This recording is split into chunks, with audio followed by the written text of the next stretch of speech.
Iya. Selamat pagi. Hari ini saya mempersiapkan sesuatu yang berbeda. Maksud saya untuk meneruskan apa yang kita bahas selama ini tentang perspektif. Tapi kalau dengar lagunya kemari-kemari, kayaknya saya harus berubah gitu ya. Jadi harus dirubah di tempat. 2 Samuel pasal yang ke-9. 2 Samuel pasal yang ke-9. Dalam 2 Samuel pasal 9 kalau Anda buka, Anda akan temukan perikop awal bicara tentang Daud dan seorang yang bernama Mephiboset. Satu kali Daud itu ketika kerajaannya sudah settle, sudah stabil, sebab Daud diurapi menjadi raja, tetapi masa Daud diurapi menjadi raja sampai Daud benar-benar menjadi raja ada satu masa yang panjang. Seringkali pengurapan Tuhan turun dalam hidup seseorang dan penggenapan terhadap pengurapan Tuhan dalam hidup orang itu membutuhkan sebuah jenjang waktu yang tidak mudah, sebuah jenjang waktu yang cukup panjang. Daud harus menunggu cukup lama, melewati banyak persoalan, melewati banyak tantangan, melewati banyak kesulitan, baru kemudian dia bisa mengalami apa yang pernah dijanjikan Tuhan dalam hidupnya di masa muda ketika dia diurapi oleh Samuel. Makanya saya selalu bilang ke teman-teman, ya jangan terlalu kesenangan kalau dapat nubuatan, jangan terlalu kesenangan kalau dapat ngurapan, sebab nubuatan dan urapan itu akan membawa kita ke tempat-tempat yang lebih tinggi daripada sebelumnya, betul, tetapi untuk sampai ke sana kita butuh proses yang lebih berat. Jadi kalau dapat nubuatan akan jadi orang luar biasa. Ini Anda harus di mindsetnya diingat, berarti jadi orang luar biasa, tantangannya juga luar biasa gitu ya. Oh semua senang ternyata. Gitu. Wah ini tanda-tanda orang dewasa gitu ya. Sampai satu kali ketika Daud sudah settle setelah habis dia berperang melawan Filistin, sehabis terjadi pertikaian perang saudara dengan rumah atau keturunan keluarga Saul. Akhirnya Daud setelah bisa settle, kemudian dia mulai teringat. Dia teringat kepada saudara seperjanjiannya yaitu Yonatan.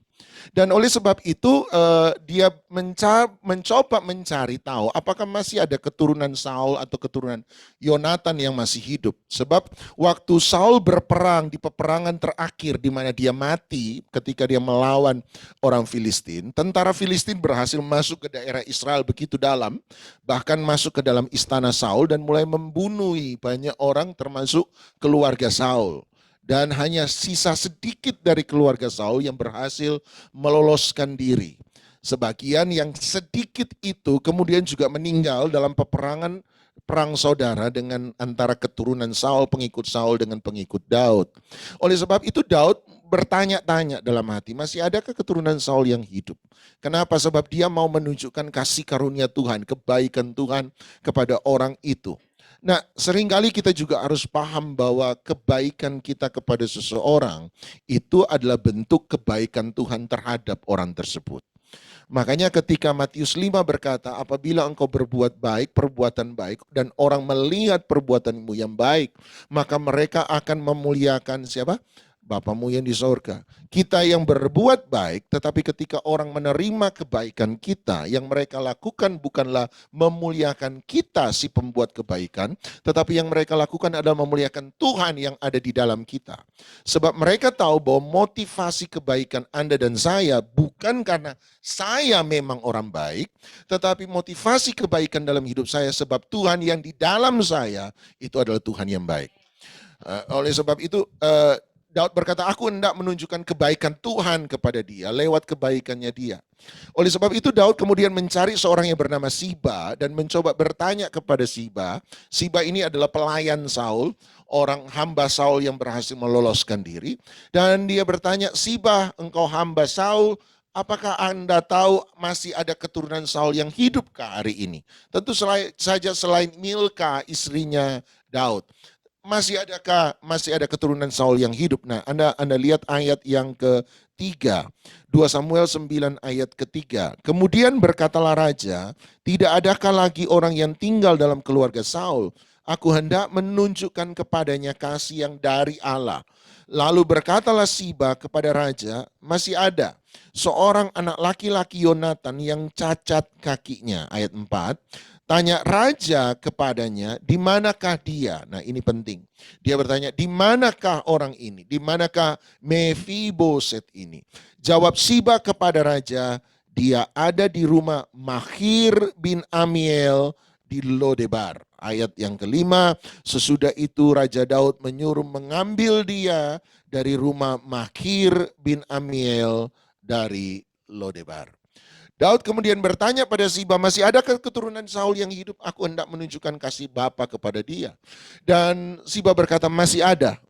Kebetulan yang dia tahu masih ada satu orang yang hidup dan kebetulan juga itu berasal dari keturunan Yonatan. Jadi anak laki-laki Yonatan sendiri, saudara seperjanjian Daud, namanya Mephiboset. Mephiboset berarti dia yang akan mengalahkan rasa malu.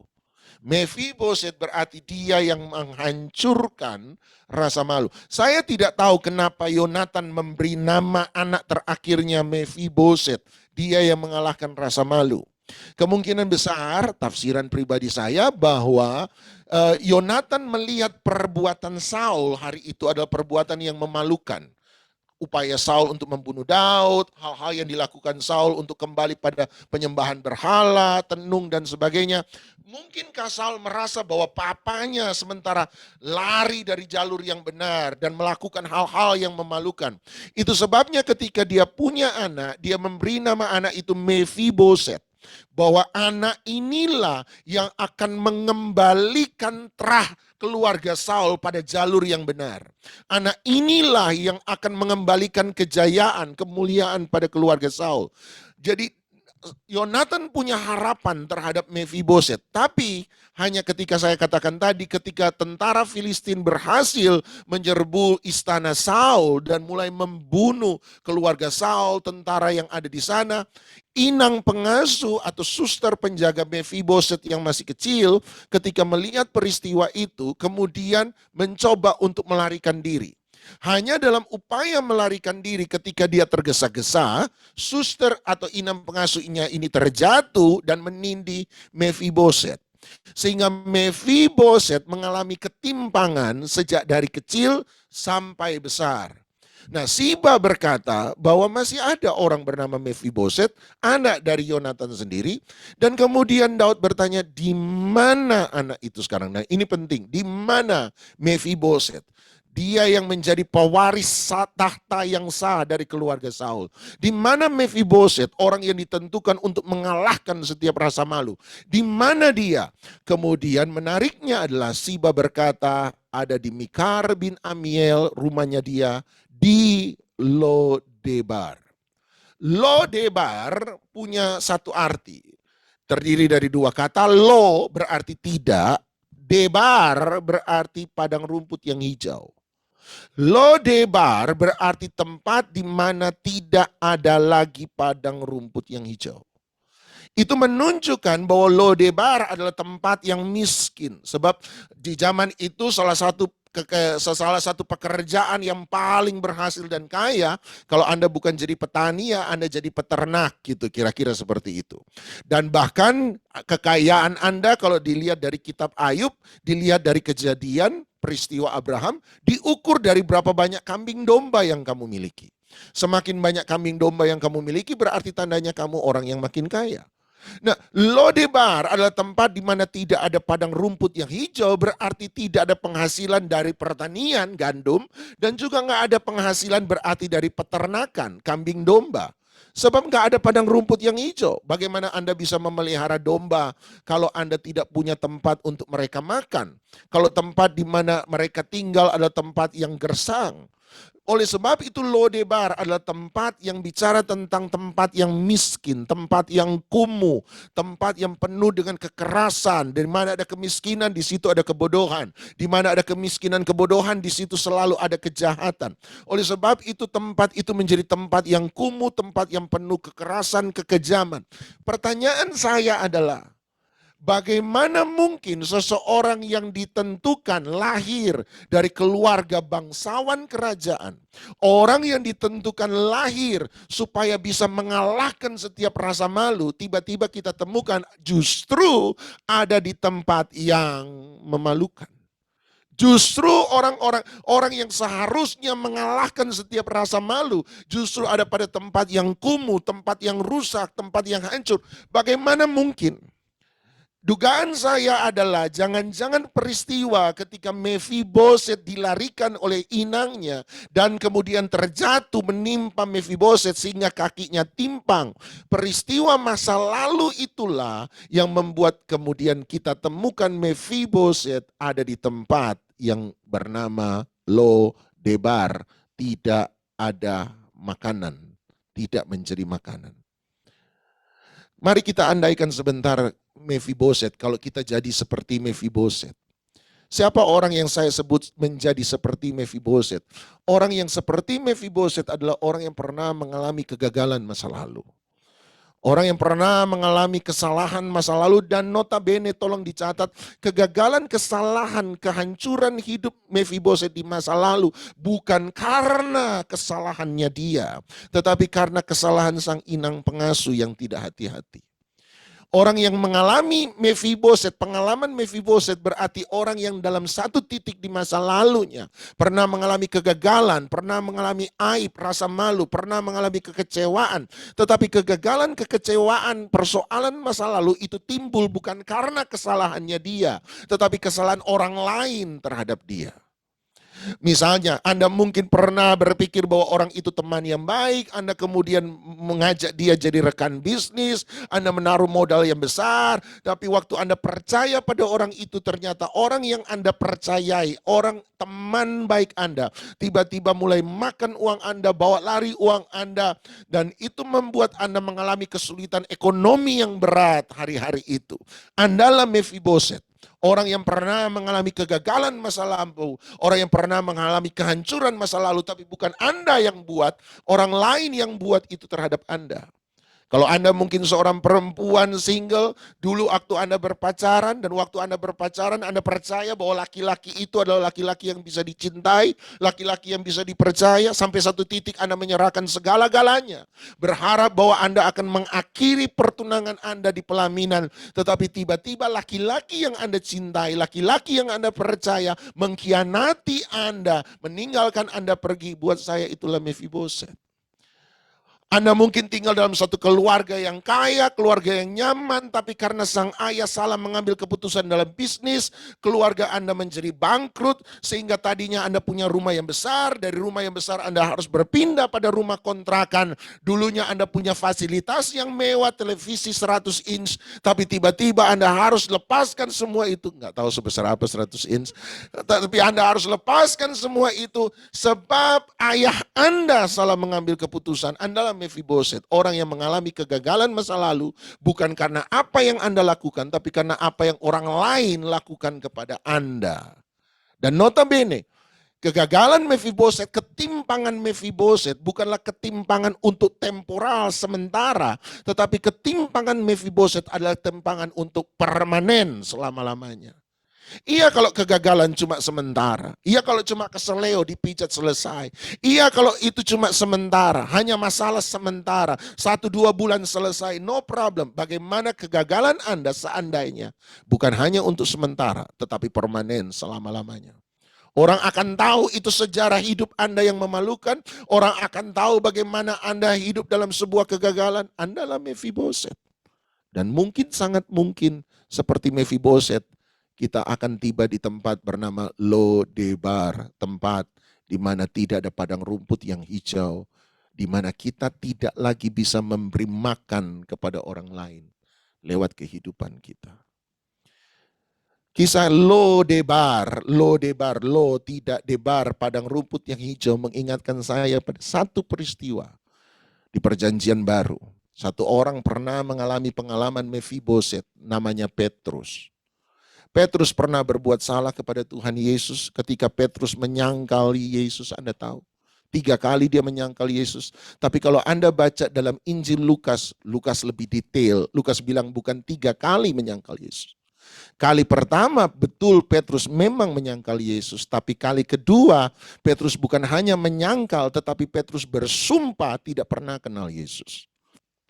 Tapi ketika orang mendesak dan berkata, oh enggak mungkin, kami lihat kok engkau jalan sama Yesus, engkau muridnya.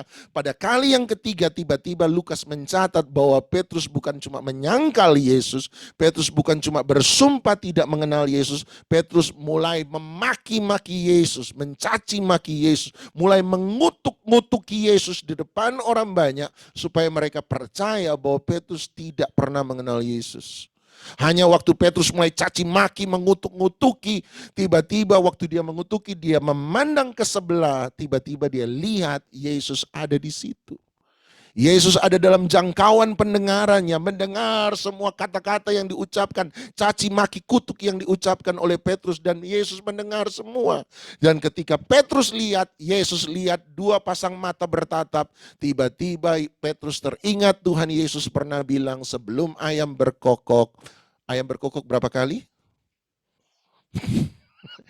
Nggak tahu ayam berkokok berapa kali, tapi yang pasti sebelum ayam berkokok engkau menyangkali aku 3 kali.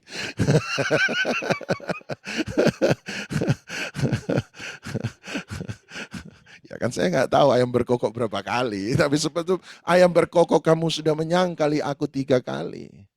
Dan Petrus merasa bersalah, Mefiboset. Tapi coba Anda renungkan sebentar, rasa bersalah Petrus itu bukan temporary, bukan sementara, tapi permanen. Kenapa saya berkata permanen? Sebab Yesus mati. Bagi kita manusia, kematian itu tidak bersifat sementara. Kematian itu bersifat selama-lamanya. Artinya Petrus menyadari bahwa dia tidak bisa menghilangkan rasa bersalah. Bagaimana saya bisa minta maaf sama orang mati kalau sudah mati? Dia membawa rasa bersalah itu sebabnya ketika orang memberitahukan kepada Petrus bahwa Yesus sudah bangkit. Yohanes memberi catatan, Yohanes agak nakal hari itu. Dia mencatat secara sengaja bahwa ketika perempuan-perempuan datang dari kubur Yesus memberitahukan kepada murid-murid bahwa Yesus bangkit, Yohanes sengaja catat ada 2 orang murid Yesus yang berlari ke arah kubur Yesus, dan dia sengaja catat Petrus nomor 1 dan yang kedua dia. Jadi yang paling tua dan yang muda lari pergi ke kuburan Yesus. Cuma nakalnya Yohanes, dia bilang begini, Petrus yang lebih dulu berlari mendahului Yohanes. Cuma waktu sampai di kuburan, Yohanes yang lebih dulu sampai daripada Petrus. Menjadi pertanyaan dong kepada kita, kenapa dia mencatat begitu? Berarti dia berkata begini, Petrus lebih dulu pergi, aku nyusul belakangan, tapi waktu sampai di kuburan, aku sampai duluan, Petrus baru datang belakangan. Pertanyaannya, kenapa Petrus terlambat? Padahal dia lebih dulu pergi. Nomor 1, karena sudah tua, ngos-ngosan di tengah jalan. Tapi Anda harus ingat bahwa Yesus umur 30 tahun. Kalau Yesus umur 30 tahun, kemungkinan besar murid-muridnya sepantaran dengan dia. Setua-tuanya Petrus hari itu mungkin 30-an, 40. Jadi nggak tua-tua banget, harusnya secara badan fisik masih bagus. Kalau begitu kenapa dia terlambat? Apakah Petrus bodinya seperti saya? Beban agak berat. Makanya saya selalu berdoa, Tuhan jangan beri beban hidup yang berat-berat. Beban saya sudah berat. Apakah bebannya beban berat badannya Petrus memang berat? Ya enggak juga. Nelayan Anda harus ingat bahwa badannya bagus.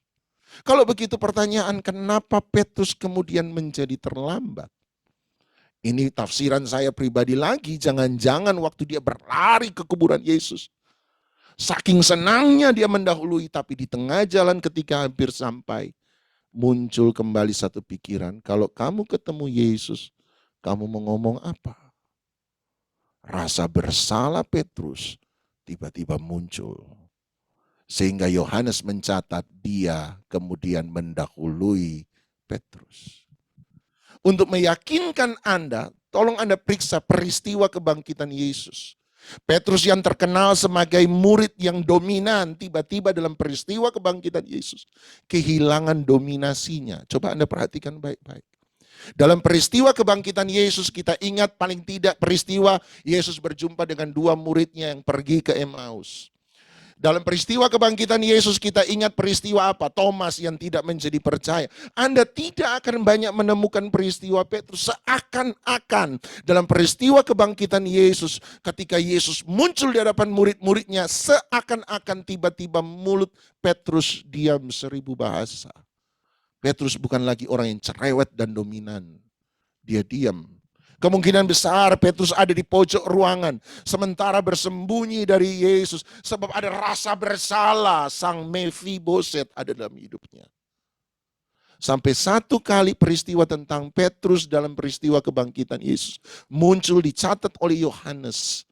Yohanes berkata waktu mereka sementara pergi menjala ikan, Yesus muncul, dan ketika mereka mengenali Yesus, Petrus lompat dari perahu meninggalkan jalannya yang penuh dengan ikan sampai di pantai untuk menyembah Yesus. Disitulah momen antara Petrus dan Yesus pertama kali dalam peristiwa kebangkitan Yesus.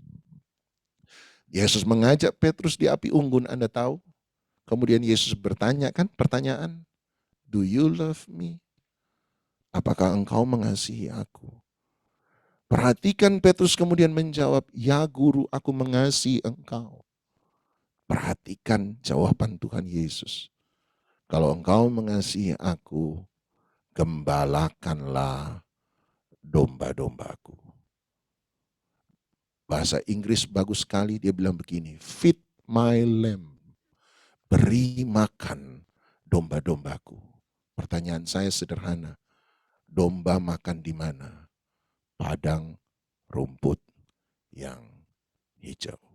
Apa bahasa Ibrani padang rumput yang hijau? Debar.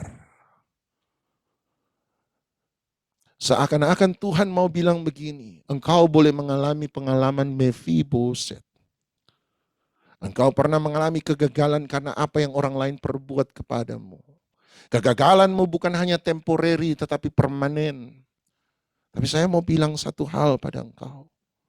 Sekalipun engkau mengalami pengalaman masa lalu yang begitu berat, jangan pernah berhenti menjadi berkat bagi orang lain. Jadilah debar, bukan lo debar. Jadilah padang rumput yang hijau. Mengapa? Mengapa? Supaya setiap kesaksian Anda, pengalaman Anda di masa lalu justru menjadi kesaksian bagi orang lain hari ini. Dan lewat kesaksian Anda, mereka makan dari pengalaman Anda.